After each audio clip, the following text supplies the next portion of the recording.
Bonjour à tous et bienvenue sur notre chaîne. La dette mondiale en ce mois de novembre atteint un nouveau record.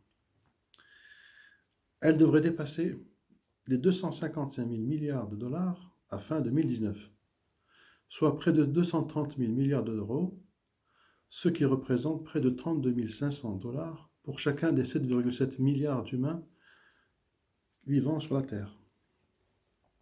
Donc d'après l'Institut of International Finance, elle devrait donc dépasser les 255 trilliards de dollars à la fin de cette année.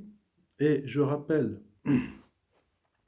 par rapport à une vidéo précédente, regardez le lien en haut, que j'avais dit au mois d'août qu'elle était de 250 000 milliards de dollars. Donc, ce montant, plus de 3 fois supérieur à celui du produit intérieur brut mondial, a augmenté de 7 500 milliards sur les 6 premiers mois de l'année. Et la tendance à la hausse n'a montré aucun signe de ralentissement ces derniers mois. Environ 60% de la hausse du premier semestre est à mettre au compte des États-Unis et de la Chine. La seule dette des États devrait donc dépasser 70 000 milliards cette année, selon IAF. Une autre étude réalisée par Bank of America Merrill Lynch conclut que depuis la faillite de la banque d'affaires Lehman Brothers en 2008, les États ont emprunté 30 000 milliards de dollars, les entreprises 25 000 milliards de dollars, les ménages quant à elles 9 000 milliards et les banques 2 000 milliards. L'étude donc de IIF, qui s'appuie entre autres sur les données de la Banque des règlements internationaux et du Fonds monétaire international, précise que la dette mondiale, hors secteur financier, est à 190 000 milliards de dollars et représente désormais plus de 240% du PIB mondial, ce qui est énorme. Quant au marché obligataire, il regroupe plus de 115 000 milliards de dollars de titres, contre 86 000 milliards de dollars en 2009, et les emprunts d'État pèsent quant à eux 47% de l'ensemble des titres cotés, contre 40% il y a 10 ans. Parallèlement, la part des obligations bancaires est revenue à moins de 40%, contre plus de 50% en 2009. Au mois d'octobre, j'avais oublié de vous parler que Bercy a développé un logiciel, un algorithme si vous préférez, pour aller voir dans les réseaux sociaux ce que tu publies. C'est une forme d'espionnage pour voir le niveau des gens en fonction des déclarations qu'ils font. Ainsi, ils font des recoupements et vous tombent dessus. Bravo! Merci, merci! La Russie va se débarrasser de 10 milliards de dollars de ses réserves. Elle dédollarise donc son économie pour ne pas dépendre de la menace permanente de rétorsion américaine sur ses finances. L'alternative au dollar est en grande partie l'or. À début novembre, le montant des fonds de bien-être national russes était de l'ordre de 46% de l'ensemble des actifs de change.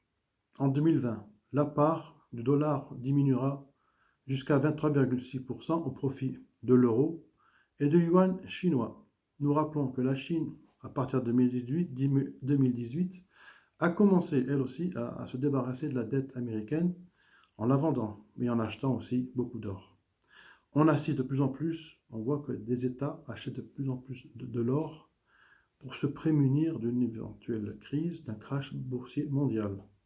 Pour le CAC 40, on voit qu'il est monté à 5 940 points récemment et pour retomber autour de 5 893 points le 22-11. On rappelle qu'il y a un point de rupture en 2006-2007-2008 qui était entre 6400 et 6600 points. Et là, on arrive aux 6000, donc ça commence à freiner. On dirait qu'en cette fin d'année, on a affaire à un rallye de fin d'année.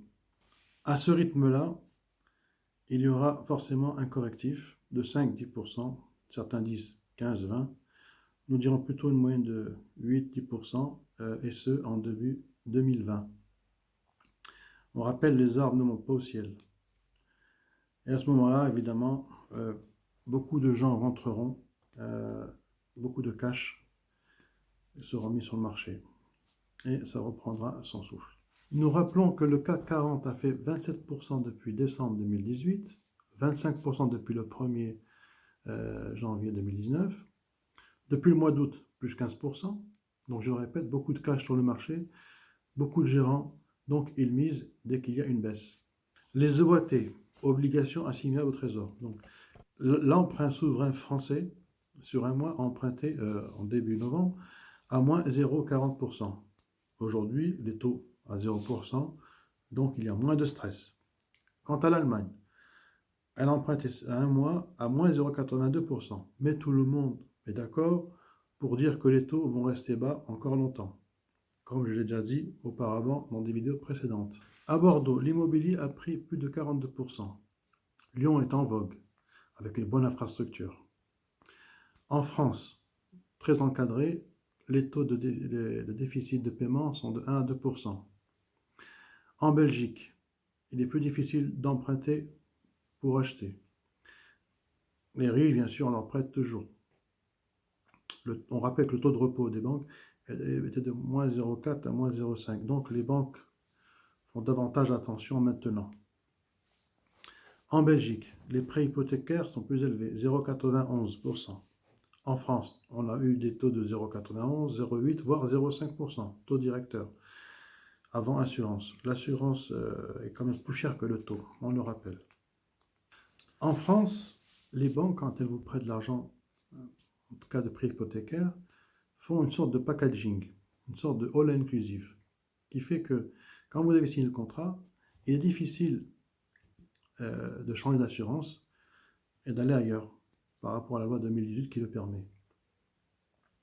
En France, ton prêt mensuel ne peut pas dépasser 30% de ton salaire. Les assurances vie, 1300 milliards d'euros. En cas de crise, elles sont bloquées sur 3 mois renouvelables. De 80 à 90% des gestionnaires, banques, assurances, maisons de gestion, n'arrivent pas à battre le CAC 40. Les banques européennes vont très mal, les résultats sont mauvais. À début novembre 2019, la bourse a pris plus 40%. En prenant le cas de la Société Générale, on remarque le ratio de solvabilité, RS, est passé de 12 à 12,5%. Donc les gens ont misé sur cette société, sur cette banque. En revenant sur les assurances vie, elles sont ennuyées parce que les rendements qui étaient de 1,8% en 2018 passent à 1,3%, et je le répète, en 2020, elles risquent de faire 1%, voire moins. Elles ne gagnent plus rien. Par exemple, si elles font un gain de 2%, elles te donnent 1,8%. Et elles gardent 0,2% qu'elles mettent en réserve. Dans ce contexte-là, les gens risquent de retirer leur cash avec des rendements faibles par rapport à l'inflation plus les frais. Tu ne gagnes donc plus grand-chose en France. En Belgique, certains demandent d'avoir des rendements planchers, mais c'est la loi du marché. Tout cela donc alimente donc une bulle immobilière avec des taux bas. En France, elle va emprunter 200 milliards par exemple d'euros à 0,4%, 0,8% sur 2 ans. Il faut savoir que la France quand même paye 42 milliards d'euros de dettes par an, ce qui est beaucoup. La France emprunte à des taux bas, mais si les taux demain remontent, la dette va exploser, donc la dette va augmenter. Plus personne ne sait comment faire pour revenir en arrière. Avant le QE, le Quantitative Easing, dont j'ai parlé plusieurs fois dans des vidéos précédentes. Et donc, comme on le sait, la BCE va continuer sa politique du QE. On est comme dans un guet-apens et on ne sait plus comment faire. Une forme de fuite en avant. Bonjour les dégâts. On veut vivre comme avant. Pas de problème, tout va bien. Mais personne n'a la solution. Pour les gilets jaunes, par exemple, le gouvernement Macron leur a donné 15 milliards d'euros pour les calmer. Qu'est-ce que les gens ont fait? Ils ont thésaurisé au lieu de consommer. En Belgique, le rendement, par exemple, de l'équivalent livret A est de 0,11%. Qu'est-ce que font les gens? Ils en mettent davantage pour compenser plus tard, quand ils seront à la retraite, pour entrer dans une maison de retraite, etc. On est donc dans une spirale et on ne sait plus comment s'en sortir.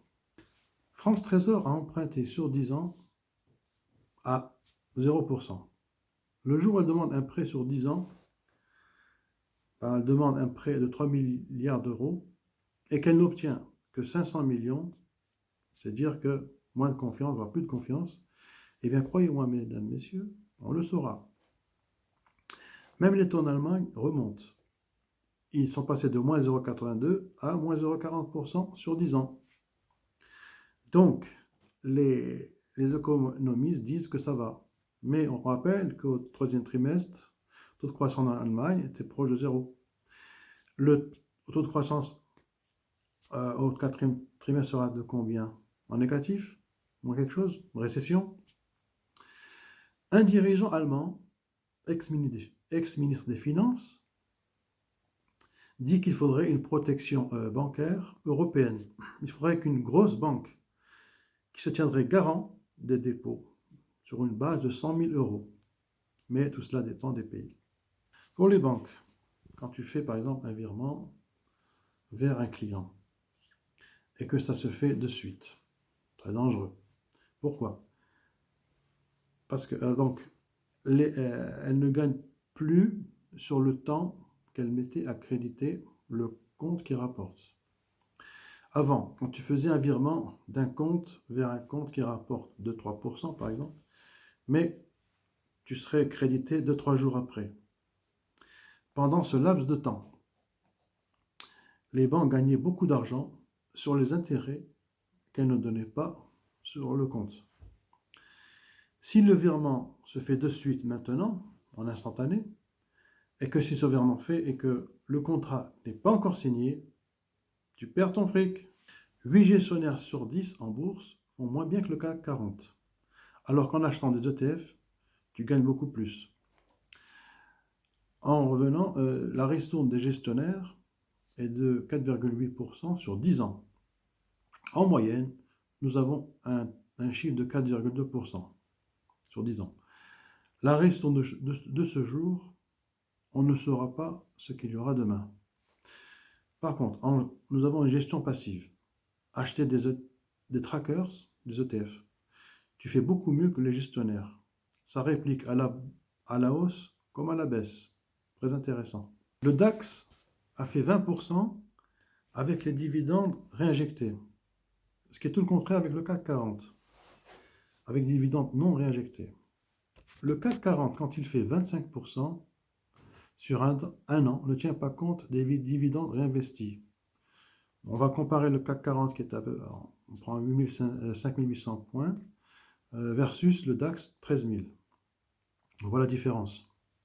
L'IXOR 440, tracker Société Générale, tient compte des dividendes réinvestis. Quand tu vas dans une maison de gestion, ils te prennent 1,75, 2,5%. Les ETF ne te prennent que 0,4, 0,5%. Tu vas faire mieux, jusqu'à 8 fois plus. Avec des produits CAC 40, l'IXOR LVC réplique 2 fois le CAC 40. Tu payes quand ça baisse. On prend le l'IXOR BX4, quand la bourse diminue, tu perds 5%, mais tu peux répliquer 2 fois plus, 2 fois 5 égale 10%. 10% que tu gagnes. À retenir.